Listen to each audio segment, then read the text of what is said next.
Madam Chair, you are now live. Thank you. I call to order the Public Works and Utilities Committee meeting on June 17th, 2024. It is 5 o'clock. Could I get a roll call, please? Certainly, Madam Chair. Councillor Lee Garcia. Here. Councillor Romero Worth. Here. Councillor Michael Garcia. Present. Councillor Castro. Presente. And Chair Chavez. Here. You have a quorum, Madam Chair. Thank you. Next on the agenda is approval of the agenda. Are there any changes from staff? No changes from staff, Madam Chair. The committee like to make a motion. So moved. Second. I have a motion and a second. All those in favor signify by saying aye. Aye. Any opposed? See none, motion passes. Next is approval of the consent agenda. We have 3 items pulled. That is letter B, letter C, and letter D. Are there any other items that have been pulled off of consent? Not that I'm aware of, Madam Chair, no.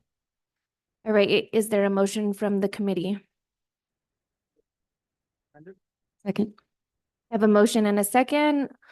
Could I get a roll call vote, please? Certainly. Councillor Castro. Si. Councillor Michael Garcia. Yes. Councillor Romero Worth. Yes. Councillor Lee Garcia. Yes. Chair Chavez. Yes. Motion passes. Thank you. Next on the agenda is public comment. Do we have anyone in the room from the public that would like to come up to the podium and speak this evening? And do we have anyone remotely? Madam Chair, nothing was submitted online. Great, thank you.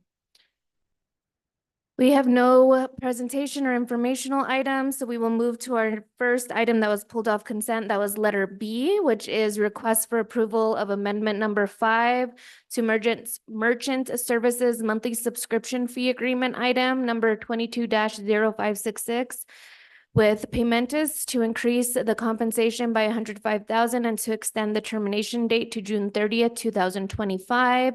We have Nancy Jimenez here, Utility Billing Division Director, and Councillor Lee Garcia pulled this item. Thank you, Madam Chair. Thank you, Ms. Jimenez, for being here. I just as I was going through, the document, I don't know if you can just give me a little bit more of a historical information in regards to Paymentus. Are we eventually moving to something else, or is just something that obviously, cost of doing business, I understand what that is, and just kind of what our process has been in regards to evaluation of costs and how we're reducing costs with fees when they're in regards to credit card acceptance. And I think that's what this is here. Of course. Right, can you hear me? Lights on. Chair Chavez, committee members, Councilor Garcia. Paymentus has been a partner with the city of Santa Fe since at least 2016. We provide about 7 different payment methods that a customer can make their utility bill payment every month. Paymentus is an online processing center. This contract, so we have an exclusivity clause in the Wells Fargo banking contract for the city of Santa Fe. And that basically says that any credit card payment needs to be made through Wells Fargo's merchant services.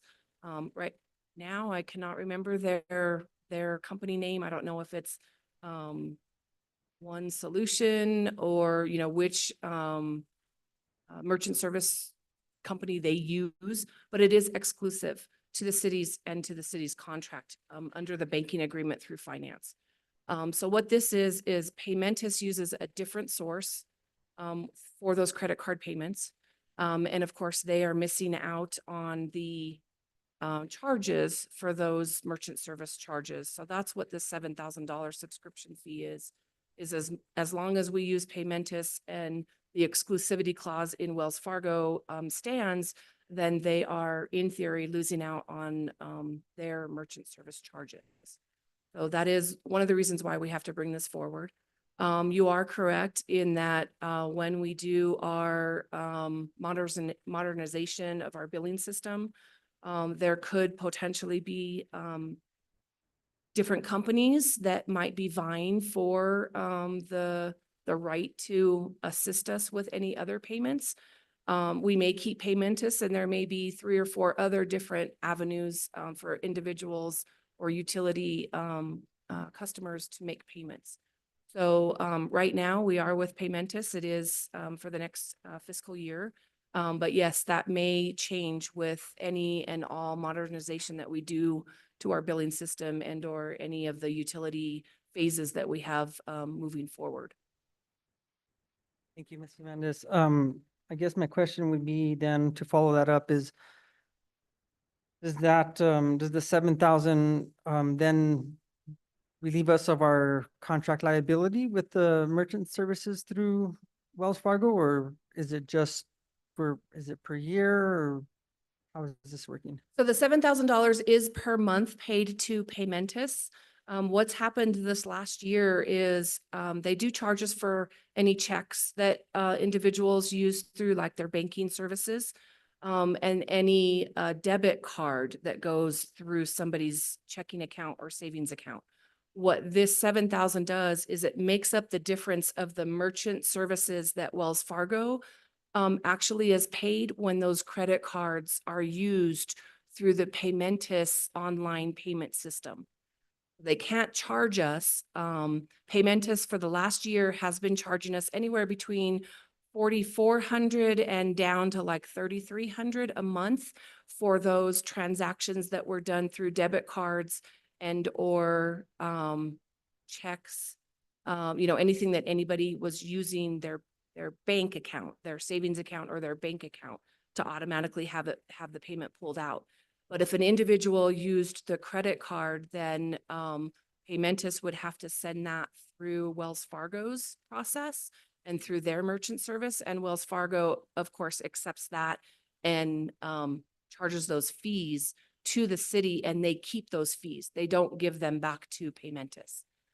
So that is kind of where Paymentus is losing, I guess you could say, the dollar amount because of those merchant services charges that Wells Fargo is getting because of the exclusivity clause. Thank you for that explanation. I do really understand merchant services Yeah. fees very well through my business. So, going back to my question, I think this probably maybe a little better suited for the finance committee, because we would dig into what the cost of these things are, but it's also part of this utilities committee for those that don't sit on finance.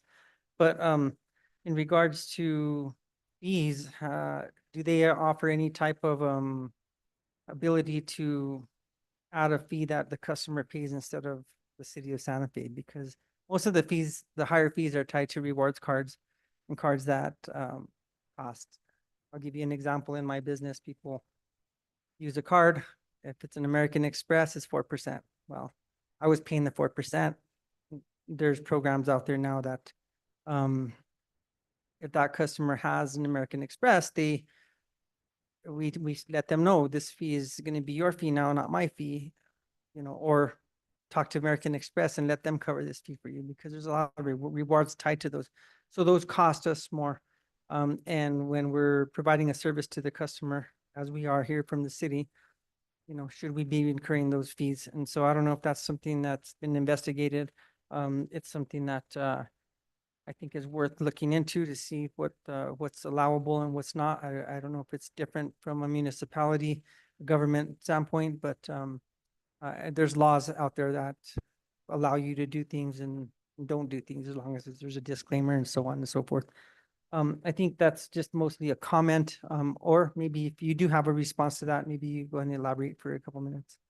So again, back in 2016, when Paymentus was brought on board, there was conversations at the city level or at the council level that the decision at that time was that any services that were charged to potentially the customer, the city would eat them or pay for those charges. I do know that Santa Fe County, when you make a credit card payment through them, there is I believe it's a 1.5% charge that is added to basically your bill to pay for those merchant service charges rather than the city or the county picking that up. I do believe motor vehicle also does that for the state. I don't know their percentage. It might be like 2.5%. So yes, there are, conversations that we will be having that's part of the modernization of the billing system to, continue to find out, do we want to pay these charges? Do we want to push them to the customer? What is how comfortable is, city council? That would be potentially an ordinance change and a policy change from what we do currently. So yes, that conversation will be made through and, brought suggestions forward when all of those contracts are ready to be finalized and, brought to the committee levels and made the decision at that point. Thank you. Last question, I guess, would be in regards to Sunset. I mean, with the 7,000, you said it's 7,000 per month. Is there like, what's our contract obligation? So it is a $7,000 subscription fee. So it is a flat $7,000 regardless of whether we have, 1 million transactions or whether we have 2 transactions. It is a flat $7,000. It will not go up or down for the next 12 months. And that's just because, again, we use Wells Fargo as our financial institution. Correct. Yes, sir. Utilizing Paymentus. Correct. Okay, cost of doing business, I guess. Thank you for the information. And it was more informational, but also, maybe requesting as we go forward and we do enter into new opportunities to run merchant services, maybe that's something that we should look at and how, obviously offering that convenience to people, when they may pay with their rewards card or they might pay with their debit card. Well, they might pay with their debit card and there's no cost for that. No cost to the city, no cost to the user. So thank you very much. No more questions, Madam Chair. Any other questions from the committee? Is there a motion? To approve. Second. I have a motion. I have a second. Could I get a roll call vote, please? Certainly, Madam Chair. Counselor Lee Garcia, Yes. Counselor Romero Worth, Yes.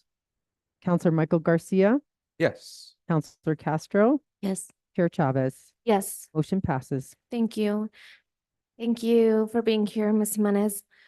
Next item pulled is item C, request for approval of amendment number 2 to construction contract item number 23-0565 with CF Padilla for the Nichols Dam Outlet Works Rehabilitation Project to increase the compensation by $1,674,231.72, including NMGRT for unanticipated cost overruns line item for a new total contract amount not to exceed $17,785,579.60 plus applicable NMGRT, and to extend the contract term to June 30th, 2026.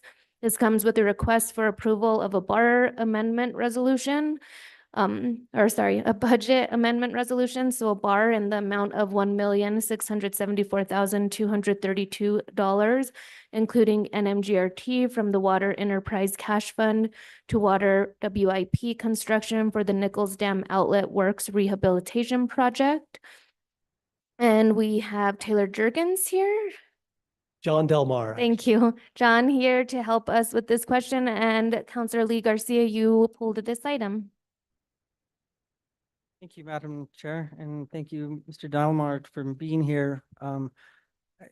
Again, I think along the lines, and these may be questions that will be at finance, but again, the opportunity for us here to kind of ask again, because it is a public utilities area, in regards to the total compensation or the total amount.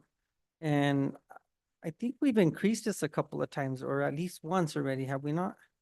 Once. And so now we're increasing again at 1,674,231, and I did read a bit through the packet there, and I guess there were some unforeseen, unexpected changes. Can you go over what those changes are again? or findings that need to be addressed, that will be included with the project, and possibly, you know, what's the ceiling with this as to, are we gonna find any other surprises, so to speak? And I think that would be really important to understand and know, not only from a financial perspective, but from the perspective of this, this committee in regards to, you know, what are we looking at? We already kind of understand what we're doing, why we're doing it, and, you know, how we found, these new issues and any other potential ones that may come down the pike. Madam Chair, members of the committee, Councilor Garcia. The amendment that we're proposing here is for unanticipated cost overruns. So the majority, I would say the vast majority of the funds that are being requested in this amendment are not accounted for at this time. Therefore, things that we don't know we might find when we start digging into the dam. You know, we've got a project that is a dam that was built in 1943. We've had a few relatively small examples that were cited in the memo that will not consume the full budget of this amendment, that are the types of things that when you uncover them during a project, you have to act fairly quickly, address them and move on, especially with a project where you're working on a large piece of infrastructure like a dam, and you've got a very strict schedule involved that is, it's not just a schedule to get it done, it's tied to runoff periods, peak day demands and so forth, that the city has to sort of thread a needle when this work is done.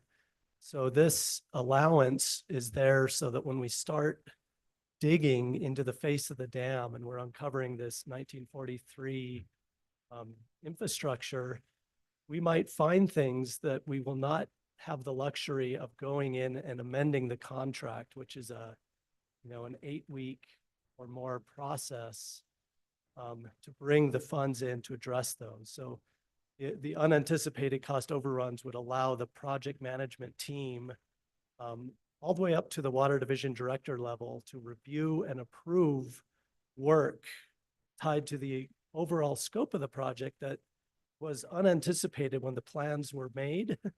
And when even now, we don't know what they all will be. So that type of allowance is fairly common in construction contracts of this sort. So we're bringing it in after the fact because we didn't bring it in with the original procurement. The original amendment was bringing in a piece of work that the city needed, was left out of the original scope because it was identified as basically an unallowed sole source piece of work because we identified contractors. So our procurement office at that time, it was for about $500,000, said, you can't have this in your procurement because we see it as a sole source. So they said, pull it out. And then once you get your contract in place, you can have your contractor go out and find a contractor of their choosing to do this work, and it's no longer sole source. So in both cases, it's being driven by the city. It's not a contractor trying to inflate the scope or inflate their costs. It's all city-driven expenses, and in this case, a way to sort of reduce our risk once we start into the major construction. Thank you. And I mean, I'm interested in the financial aspect of this, and I know that this will be, again, it's finance, that we probably will maybe do a bigger, deeper dive into it. Can you speak to the, I guess a question could be is that, do we have blueprints of when the dam was made? And, you know, obviously it's kind of like an old house. You have blueprints for when it was built, and you can anticipate more than like, and that's where, again, finding these contractors through RFP process, who's capable of tackling this and doing these big projects like this, you know, give more than one an opportunity to look at it and say, okay, you know, I think I can do this for what I'm proposing. You know, part of what concerns me, and again, This will go to finance, but, concerns me at times is that we start a project and then it ends up double the cost. And I know we're not talking mostly about costs at this committee level, but it can be discussed. However, are we anticipating through the infrastructure of this dam, to it, going quite a lot higher?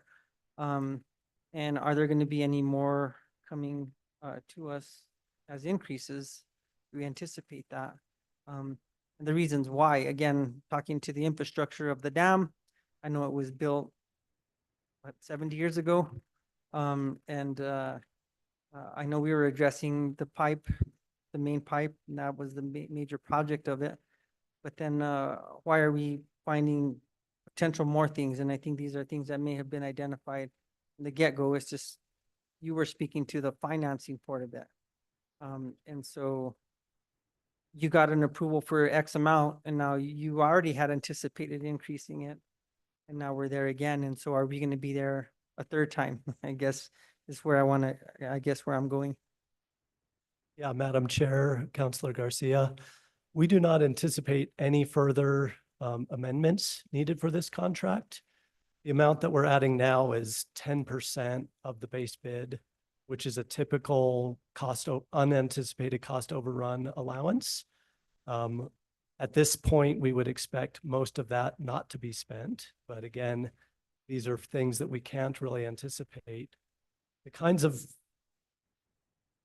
problems we may find are not things that would be on any plans. And the examples that we gave here, one of them resulted from an inspection of the outlet conduit that takes place twice a year, where we shut down the flow through the dam and we actually walk up that conduit. And this spring, for the first time, we found a new leak that was never there before. It's basically a point where two parts of the structure come together. And so that was one of the items cited here. It couldn't have been found before this project started. It came up during a routine inspection for the first time this year. We don't expect that to be a high cost item, but it is something we'd like to repair during this job. The other one is digging in the yard and we find an old pipe that no one knew was there. And the contractor now has to cut out and remove this substantial iron pipe at their expense, for now. But we'd like to be able to say, when these come up, we can compensate you for this additional work that you're going to have to do. So it's things like that that we don't have any way of anticipating that come up during these projects. And the fear is that when we go into the dam itself, we're going to have to actually excavate the front face of the dam and uncover and cut out part of the old conduit. And if we find things in there that couldn't have been found through inspections or in the drawings or anything like that, we need to be able to act quickly and address them. So the reality is we don't expect any of those things, but we need the allowance to reduce our risk once we're at that point where the dam is open, vulnerable, and we're on a tight schedule to get it back to a point where it can handle the spring runoff next year. I don't know, does that answer your question? Yeah, it does. And I do appreciate the elaboration on potentials. And again, being that these two water supplies, or well, that water supply for sure, and that dam is so detrimental to the water supply of our community, I think it's important that we have that conversation, that we're all understanding what's going to go into this, not just from the money perspective, but I think from the step process of making sure that we do come out with a good completed project and we have a good functioning dam, which is obviously important for our, very, very important for our water supply in the city. So with that, I'll yield the floor, and thank you for being here to answer my questions. Thank you. Are there any other questions from committee? Is there Second. a motion and a second? Could I get a roll call vote, please? Certainly, Madam Chair. Counselor Castro. Aye. Counselor Michael Garcia. Yes. Counselor Romero Worth. Yes. Counselor Lee Garcia. Yes. Chair Chavez. Yes. Motion passes. Thank you. Thank you for being here. Next is item D that was pulled, a consideration of resolution 2024 to be determined, a resolution adopting the city of Santa Fe's 2026 through 2030 infrastructure capital improvement plans. We will have Director Wheeler helping us with this, and this item was pulled from Counselor Garcia, or by Counselor Garcia. Thank you. Thank you, Madam Chair. I guess I was interested in quite a lot today. Sorry to keep us here a little longer. I think that I know that this is the third year that I've been involved with understanding our ICIP requests, and I think one of the largest, the biggest one that that catches my attention is in regards to the wastewater treatment plan. I think we've upped it from what we've been asking for. And I guess my direct question is, you know, last year, I think we asked for 80,000 or 80 million. What was it, our ask last year? It's in the document. I can't see it.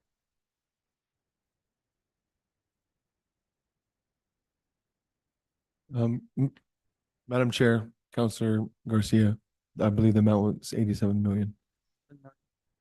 And then I think this year we're requesting how much? We've upped Should have been the same. 87. And given the Mm. fact that we are obviously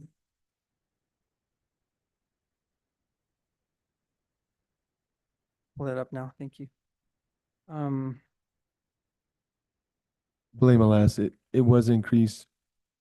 And we actually have a more recent number for the first phase that we understand of how fast we can spend the money.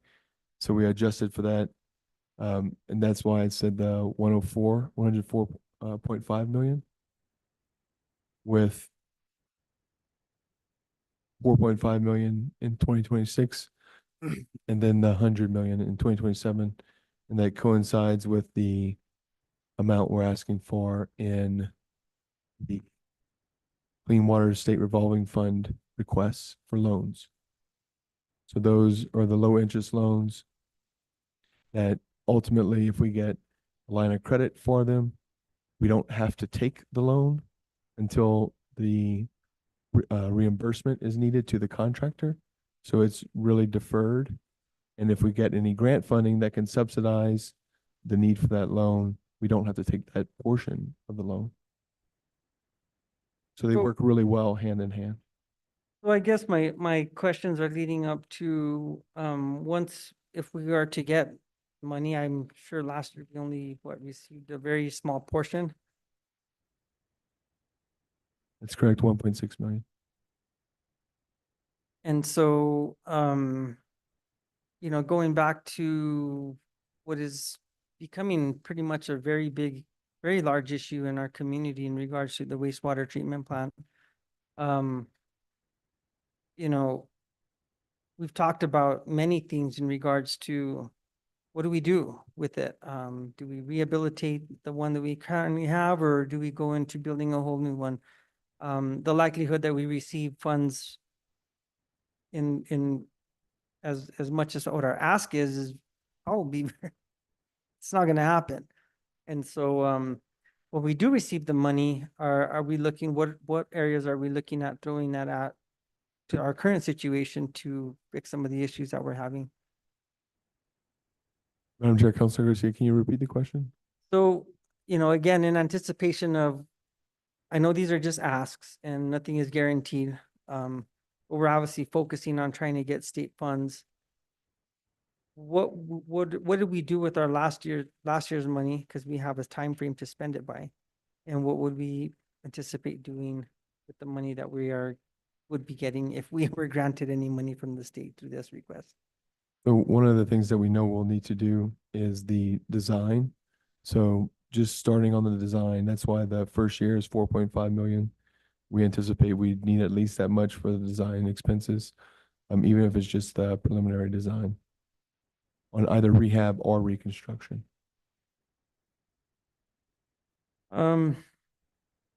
Okay, there's obviously a lot of other requests. I think that some of the things and not just to, I know that we had asked in past years for monies for the fire station um over on the South Meadows extension or the South Meadows area, and it seems like we haven't really been able to get enough or quite enough to get that project going, which my opinion or what my understanding is that's a shovel-ready project. We just need the money for it. I guess the longer it takes us to get the money, the more it costs us to build just because of inflation costs, labor costs, and everything. And so I think those are just a couple of things I wanted to ask and maybe make a point out. And so other than that, I have no other questions, Madam Chair. Thank you. I'll yield the floor. Thank you, Counselor Garcia. Counselor Castro? Thank you so much. Since I have the opportunity, and Director Wheeler, I think this is going to be for you, although I think this is actually for Brian Williams of Emergency Services. I see a few requests for flood infrastructure. So Cerro Gordo, also we have on Calle Nopal. And recently we had an issue with a fire on Upper Canyon Road. Do we have any emergency services or plans for fire? Madam Chair, Councilor Castro, thank you so much for that question.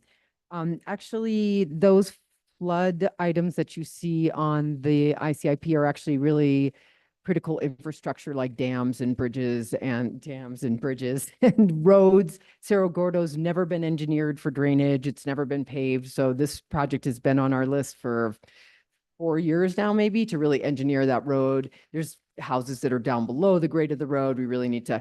So, but from a emergency management perspective, I work actually pretty closely with the emergency management team on this. FEMA has all the money we would ever need for any of the work. And in fact, our emergency management team was awarded actually, I think it was like $150,000 grant, but it may have been more for an update to our emergency plan. They'll be kicking that off really soon. We actually got $2 million from FEMA for a big stormwater project that we want to do because, of course, now our rain comes in a different sort of character than it used to. If you remember, what was it, Thursday night? That crazy. I thought we were going to have another 2018 flood there for a minute because it was just like that kind of rain, but it lasted for an hour. And so, you know, managing stormwater at the volume that it comes now is a different thing. We've also been awarded a grant from FEMA to add batteries and solar to make some of our facilities able to operate through a power outage, which actually the other night we also had a 4-hour power outage, which is on a different day. So we are working closely with FEMA. They have a lot of money to loan. We've got fire involved in that team. So we put together the whole big list of projects that we think the city could benefit from. And then we work through the state facilitator to federal FEMA, and then they give us funding. And I think fire has actually received some funding as well for maybe some early detection camera systems. So there is a pretty robust activity going on to address. And actually there is another project on here that I should point out to you, which is it's a citywide centralized signal control system that we mentioned this, I think, the other night when our traffic operations engineer was here, where you could actually have a program, you got various programs for all the signals across the city. It could be like evacuation program, and then that would help people get out of a certain part of town. So we are looking about, you know, resiliency, which is being able to handle what's hitting to us and really being able to respond to emergencies as well. Perfect. Thank you so much, Director. So what I'm hearing is even though it's not on the ICIP or Infrastructure Capital Improvements Plan, there are other funds that we are using to sort of bolster ourselves. Thank you so much. I no further questions. Thank you, Counselor. Any other questions? Counselor Michael Garcia? Just a quick couple questions, Madam Chair. Thank you. Director Wheeler, can you just, for public knowledge, help them understand why the rankings change and who determines how the rankings change, et cetera? What goes into that process? Thank you so much, Councilor Garcia, for the question, Madam Chair, members of the committee. So I would like to touch on, this is a huge effort that we do every year. So every single project that you see on the list is updated by a project manager, reviewed by myself and other professionals to make sure that it's correct, that we have up-to-date information. And then we meet as a department leadership team. And I also offered to meet with counselors. So I had some meetings with counselors. It's mostly based, the priorities end up being based on need and priority for the city. Like, what are we dealing with that's right in our face that really needs to be addressed? A la homelessness at the top of the list. It impacts so many things. It impacts safety on our roads. It impacts litter and beautification, public health, of course, human suffering. We have, of course, the wastewater treatment plants number 2. That's kind of obvious is the situation that we're in right now, that's a super high priority. Arroyo de los Chimisos Crossing, this was in the top 5 last year as well. All 3 of these were in the top 5. So there also is a strategy to be communicating to the legislature that we have priorities and we are committed to these priorities. And so we're gathering funding from other sources, and we're gathering your funding. We're kicking projects off and we're continuing to fund them. And that's really paid off for us over the long run. If you look at the airport, if you remember, they gave us like $700,000 one year, and then $2 million another year, and then like 9 million the next year. And then boom, we were able to build phase 1 of the airport in the parking lot. So this kind of consistent request for our priorities is an effective way to build projects. Midtown redevelopment infrastructure. We're about to award design contracts for some of that infrastructure. So in about 1.5 years, we'll be ready to award the construction contract. So these projects are not only high priority and focus for the governing body and the community, but also they are ready for more money. So that's the other piece of the puzzle that you don't want to, you'll see there's a really important project going on at Saukar Valley, for instance. Well, you can see by what the annual spend projected that because we have such a good amount of money on hand, that we won't need more money for a little bit. So that isn't in the top 5 asking for money right away, because that project will proceed with the money on hand. So it's a mixture of community priorities, governing body priorities, the state of the project, and how much money we need to pull together to complete the project. Great, thank you, Director Wheeler. And so I guess follow-up questions are, after reviewing last year's, I see that there are 2 regarding affordable housing. I couldn't find them on this year's list. Last year we had ranked number 7 affordable homeownership housing at Midtown, and then ranked number 8 manufacturing hub and affordable housing. And I couldn't find those on the 2026 list. Are they on there? Thank you, Councilor Garcia, for the question, Madam Chair, members of the committee. The first one is not. That was a sort of a specific consideration for Tract O at Midtown, possibly, but now Tract O looks like it is going to be back on the table for transferring to the city so that we can have a contiguous site at Midtown for our redevelopment, and we'll be able to do whatever we see fit with that piece of land, which is ideal, really. And then the second one is still on the list, and that's the economic development hub that will include workforce housing that's out on 599 and South Meadows. So that one is still on the list, has just been renamed. Okay, perfect.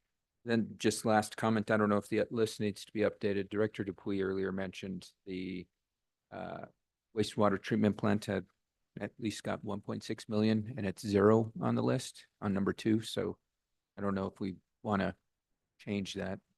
Madam Chair, Councilor Garcia, we haven't received the funding yet. We don't have the grant in hand. So we can add that Okay, as soon as we have the grant. okay. Otherwise, Madam Chair, Councilor Garcia, it's a fair question. We, in the past, when the audits weren't done, since we couldn't get the money that had been appropriated, we weren't including it. But now that the audits are finished and we'll get those grants right on time, which will be about in July or August, we are including them this year. So this was probably a miscommunication, and I noticed that too. So thank you for catching that. Okay, great. No other questions. Thank you, Madam Chair. Thank you, Councilor Garcia. Any other questions from committee? Move to approve? Second.